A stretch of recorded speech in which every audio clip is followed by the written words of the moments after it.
Well, we have an update on a Port St. John woman who was forced from her home by a flood of raw sewage. Brevard County officials tell Eyewitness News, although it was not liable for the damage to the sewer line that caused the homeowner's problem, it will step in and fix it. Channel 9's Melanie Holt live in Port St. John tonight. Mel, you got to tell this homeowner about the county's plan to help.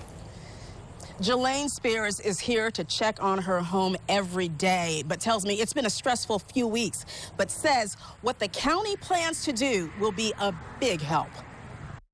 It was a total nightmare, and I couldn't have got through all this without lots of help. This afternoon, we were back in the Port St. John residence Jelaine Spears has called home for 30 years. Last week, we told you Spears hasn't been able to stay at her Palm Street residence since it was damaged by a flood of sewage that poured into her home on July 23rd and again on July 24th.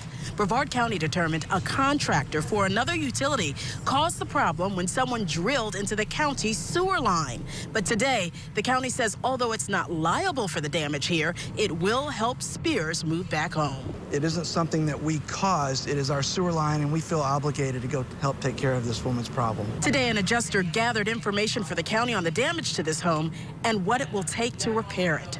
It's been a long 25 days away from my home.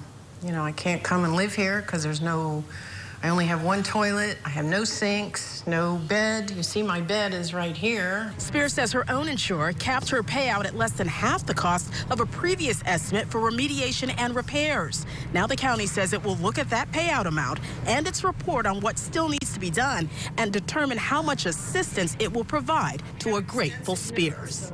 That sounds wonderful. Thank you so much for your help. It's been a long struggle, and I hope no one ever has to go through this again. We will be following up with Spears and the county once that assessment is complete. Live here in Port St. John, Melanie Holt, Channel 9 Eyewitness News.